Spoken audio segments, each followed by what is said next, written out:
नमस्कार, हमारी खास पेशकश में आप सभी का बहुत स्वागत है और आपके साथ मैं हूं दीपा बाफिला। कोरोना जब शुरू हुआ तो हर कहीं बस निराशा का माहौल था, लेकिन अब गाड़ी धीरे धीरे पटरी पर लौटने लगी है।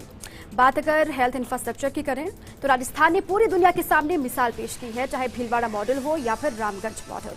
जिस तरह से राजस्थान की गहलोत सरकार ने काम किया है, उसकी बदौलत पूरे देश में राजस्थान नजीर बना हुआ है। और इसी कड़ी में अब गहलोत सरकार ने राजस्थान को चिरंजीवी बनाने के लिए मुख्यमंत्री चिरंजीवी स्वास्थ्य बीमा योजना की शुरुआत की है और इसी के तहत अब आवेदन भी शुरू हो गए हैं। इसके अलावा हर व्यक्ति को कोरोना टीका लगाने में भी राजस्थान सबसे अव्वल चल रहा है। अब 45 साल से ऊपर के लोगों को टीका लगाने की शुरुआत हो चुकी है, तो माना जा सकता है कि स्वस्थ राजस्थान का सपना लगभग साकार होने जा रहा है। यानी कहा जा सकता है राजस्थान चिरंजीवी भव।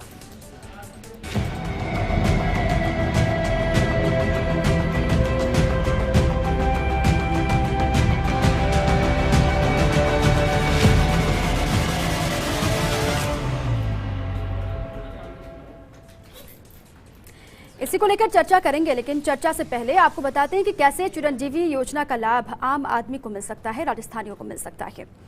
राजस्थान चिरंजीवी भवा जिसका आगाज हो चुका है, हर परिवार को निःशुल्क स्वास्थ्य बीमा का रजिस्ट्रेशन शुरू हो चुका है। ये पूरी जानकारी है इस योजना को लेकर, किस तरीके से काम करेगा, राजस्थानियों को इसका फायदा मिलेगा। 1 मई से योजना लागू हो जाएगी और लागू करके लोगों को इसका लाभ भी मिलना शुरू हो जाएगा। हर परिवार को प्रतिवर्ष यानी कि हर साल 5 लाख रुपए तक का फ्री इलाज मिलेगा। सरकारी और संबद्ध निजी अस्पतालों में फ्री इलाज हो पाएगा इस योजना के तहत। स्वास्थ्य बीमा कवर में कई बीमारियों के इलाज के लिए पैकेजेस हैं। 1576 पैकेज और प्रोसीजर किए गए हैं शामिल। ये पूरी डिटेल्स आपको हम दे रहे हैं। साथ ही मरीज के अस्पताल में भर्ती होने से 5 दिन पहले तक का खर्च इसमें शामिल है। परामर्श, जांच, दवा, डिस्चार्ज के बाद 15 दिन बाद तक का खर्च इसमें शामिल है। और योजना का लाभ लेने के लिए करना होगा ऑनलाइन पंजीयन। साथ ही ई मित्र पर जन आधार से लिंक प्लेटफॉर्म से भी पंजीयन करवा सकते हैं। 10 अप्रैल तक लगाए जा रहे विशेष पंजीयन शिविर और ग्रामीण क्षेत्रों में ग्राम पंचायत स्तर पर लगाए जाएंगे ये शिविर। साथ में शहरी क्षेत्र में वार्ड स्तर पर लगाए जाएंगे रजिस्ट्रेशन शिविर। और इसके अलावा जानकारी ये भी कि 30 अप्रैल तक जारी रहेगा रजिस्ट्रेशन का पूरा काम। और राष्ट्रीय खाद्य सुरक्षा अधिनियम के लाभान्वितों को रजिस्ट्रेशन जरूरी नहीं है और सामाजिक आर्थिक जनगणना के पात्र परिवारों के लिए भी पंजीयन जरूरी नहीं है, यानी कि आवेदन जरूरी नहीं है जो पहले से इसका लाभ ले रहे हैं। और अब क्योंकि 45 साल से ज्यादा उम्र वालों को भी वैक्सीनेशन की शुरुआत हो चुकी है, तो आइए आपको बताते हैं, समझाते हैं कि कैसे ये वैक्सीनेशन प्रक्रिया आगे बढ़ेगी और पूरी होगी। ये पूरी जानकारी है कि वैक्सीनेशन की प्रक्रिया को कैसे समझना है, कैसे ये प्रक्रिया आगे बढ़ेगी। सरकारी निजी अस्पतालों के अलावा प्राइवेट सेंटर्स में भी वैक्सीनेशन की प्रक्रिया आगे बढ़ेगी। सरकारी अस्पतालों में मुफ्त में लगाई जा रही है वैक्सीन, जबकि प्राइवेट अस्पतालों में अगर आप वैक्सीन लगाते हैं तो 1 डोज के लिए 250 रुपए आपको चुकाने होंगे। और कुछ हफ्तों के बाद वैक्सीन की दूसरी डोज भी लगेगी, जिसके लिए भी आपको 250 रुपए देने होंगे। टीका लगवाने के लिए cowin.gov.in पोर्टल पर रजिस्ट्रेशन करना होगा और cowin.gov.in पर आवेदन करवाकर बुक अपॉइंटमेंट आप कर सकते हैं। वैक्सीन लगाने की तारीख, समय, स्थान की पूरी जानकारी यहां पर मिल जाएगी। और सबसे पहले cowin.gov.in वेबसाइट पर मोबाइल नंबर दर्ज करना होगा और मोबाइल नंबर पर मिले OTP को उसमें डालें और वेरीफाइड करें। इसके अलावा एक पंजीकरण पेज पर फोटो ID की जानकारी डालनी होगी। आपको अपना जेंडर और आयु भी उसमें मेंशन करना होगा, दर्ज करनी होगी। और फोटो ID के रूप में ड्राइविंग लाइसेंस या आधार कार्ड उसमें इस्तेमाल करना होगा।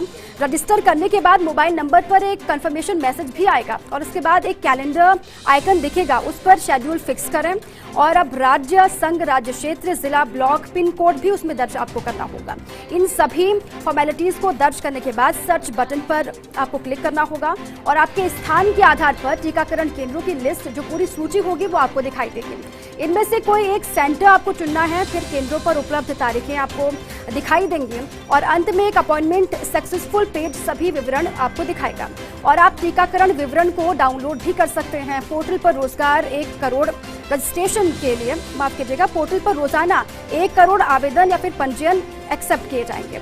ऑनलाइन रजिस्ट्रेशन के बिना भी ऐसे लगवा सकते हैं टीका कि बिना ऑनलाइन रजिस्ट्रेशन के भी आप टीका लगवा सकते हैं कोरोना का। कोविड वैक्सीनेशन सेंटर 3 बजे के बाद रजिस्ट्रेशन वहां पर आप करवा सकते हैं। तो आप अगर ऑनलाइन करवाते हैं तो ठीक है, अगर नहीं करवाते तो अलग अलग सेंटर्स होंगे जहां पर जाकर भी आप ये अपने लिए पंजीयन करवा सकते हैं। अब स्वस्थ राजस्थान के साकार होते सपने को लेकर चर्चा के लिए हमारे साथ कुछ खास मेहमान मौजूद हैं। आपका परिचय मैं उनसे करवाऊं। डॉक्टर श्याम सुंदर जी हमारे साथ मौजूद हैं, सीनियर फिजिशियन हैं। सर बहुत स्वागत है आपका। और साथ ही साथ नरोत्तम शर्मा जी है सीएमएचओ जयपुर से, वो भी हमारे साथ मौजूद हैं। सर आपका भी बहुत स्वागत है। भंवर एस चारण है कोटा से हमारे साथ, भंवर भी जुड़े हुए हैं, कोटा से भी भंवर है, साथ में जोधपुर से शिव प्रकाश हमारे साथ जुड़े हुए हैं, उनका भी मैं रुख करूंगी कि ग्राउंड पर किस तरीके से इंतजाम चल रहे हैं। आज चूंकि जो तीसरे फेज में देश भर में, लेकिन चौथे फेज में राजस्थान में भी कोविड को लेकर जो वैक्सीनेशन की प्रक्रिया है वो चल भी रही है। ग्राउंड पर अभी तक 5 बजे तक के क्या हालात है, कितना वैक्सीनेशन हो पाया है, उस पर चर्चा करूंगी। ग्राउंड पर क्या स्थिति है वो जानेंगे, लेकिन सबसे पहले श्याम जी मैं आपका रुख कर रही हूँ। तीसरे फेज की शुरुआत हुई है देश भर में, जिसमें 45 साल से ऊपर के लोगों को वैक्सीन लगवाई जाएगी। अब सबसे पहले मेरा सवाल आपसे ये है, बहुत महत्वपूर्ण सवाल ये, कि आखिर 45 साल से ऊपर के लोगों को ही क्यों उन पर ही जोर दिया जा रहा है, फिर उनको ही क्यों चुना गया? देखिए, जब वैक्सीनेशन की शुरुआत हुई थी तो पहला हमारा फोकस था कि जो फ्रंट लाइन वर्कर है उनको, उसके बाद में हमने जो 60 साल से उम्र के जो पर्सन है उनके लिए, उसके बाद हमने जो 45 प्लस जो पर्सन है जिनको कोमॉर्बिड कंडीशन है, उसके बाद में अब जो तीसरा फेज है उसमें 45 साल के ऊपर जो जितने भी पर्सन है उनको हमने वैक्सीनेशन के लिए चुना है। देखो, हमने जो आपने देखा होगा कि जो कोविड के जो अफेक्टेड पेशेंट है या मोर्टेलिटी है, तो जो देखा गया कि लगभग ऑलमोस्ट 80% जो अगर एज वाइज डाटा देखा जाए तो जो पेशेंट अफेक्टेड थे वो लगभग 45 साल से ऊपर के थे और मोर्टेलिटी भी इसी ग्रुप में ज़्यादा थी। इसलिए ये चुना गया कि 45 साल से ऊपर के जितने भी जो भी पर्सन है, चाहे वो कोमॉर्बिड इलनेस है या नहीं है, सबको वैक्सीनेशन किया जाए ताकि हम ब्रॉड रेंज पर हम वैक्सीनेशन कर सकें और मेजर पॉपुलेशन को कवर कर सकें। बिल्कुल, और इसीलिए भी क्योंकि जो दूसरा स्ट्रेन या फिर दूसरी लहर जो कोविड की चल रही है उसमें खासतौर से ये कहा भी जा रहा है जो 45 साल के ऊपर के लोग हैं, 45 से 60 के बीच में जो लोग हैं, उनमें ज़्यादा इसका असर दिखाई दे रहा है या फिर वही इसकी जद में भी आ रहा है। इसलिए भी ये खासतौर से कहा गया कि 45 साल के ऊपर के जो लोग हैं उनको, जैसे कि आपने भी बताया, उनको ही ये वैक्सीन लगवाई जा रही है खासतौर से। चलिए, आपसे मैं आगे जानकारी लूंगी विस्तार से, लेकिन नरोत्तम शर्मा का मैं रुख कर रही हूँ। नरोत्तम जी, आज से चूंकि वैक्सीनेशन के चौथे फेज की शुरुआत तो हुई राजस्थान में, इसके अलावा चिरंजीवी स्वास्थ्य बीमा योजना की भी शुरुआत हुई है। अब कुल मिलाकर प्रदेश को हेल्दी बनाने की जो कवायद है वो आगे बढ़ रही है, और आज के इस आगाज के बाद किस तरीके से प्रदेश को और मजबूत बनाया जाएगा, कैसी तैयारी चिरंजीवी स्वास्थ्य बीमा योजना को लेकर?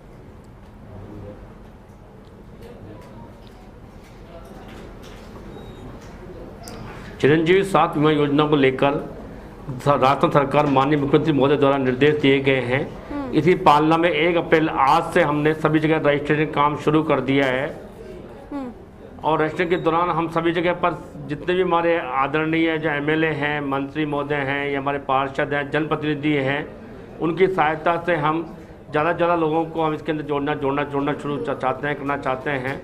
और आज सभी जगह पर कोई भी व्यक्ति ई-मित्र के द्वारा अपना रजिस्ट्रेशन करा सकता है। पहले से जो मुफ्त में हमको सरकार ने जोड़े हुए हैं, उनके अतिरिक्त कोई भी परिवार 850 रुपये के वार्षिक शुल्क के रूप में हमारे यहाँ पर 1 वर्ष के लिए बीमा से जुड़ सकता है। बहुत ही महती योजना है और सरकार द्वारा इसके अंदर बहुत ज़्यादा लोगों को, राजस्थान के लोगों के लिए बहुत बड़ी योजना लागू की गई है। तो ये अपने लिए राजस्थान के लोगों के लिए बहुत बड़ी योजना हो गई है कि कोई भी परिवार सिर्फ 850 रुपये के वार्षिक शुल्क पर 5 लाख रुपये तक का कवर बीमा प्राप्त कर सकता है। बिल्कुल नरोत्तम जी, राजस्थान पहला स्टेट भी है जो इस तरीके से कोई स्कीम आगे चला रहा हो या फिर स्कीम लेकर आया हो। अब चूंकि बात 45 साल से ऊपर वैक्सीनेशन की प्रक्रिया भी चल रही है, आज से नई फेज का आगाज भी हो गया, उसको लेकर क्या तैयारियां हैं नरोत्तम जी? क्योंकि लगातार पहले हमने देखा था, पहला फेज हो, दूसरा फेज हो या फिर तीसरा हो, तमाम लोगों के बीच में अफवाहें भी थी, भ्रांतियां भी थी, लोगों के जहन में कई सवाल भी थे। आज आपको सुबह से लेकर अभी तक क्या जानकारी मिली है, किस तरीके से लोगों का रिस्पॉन्स मिल रहा है?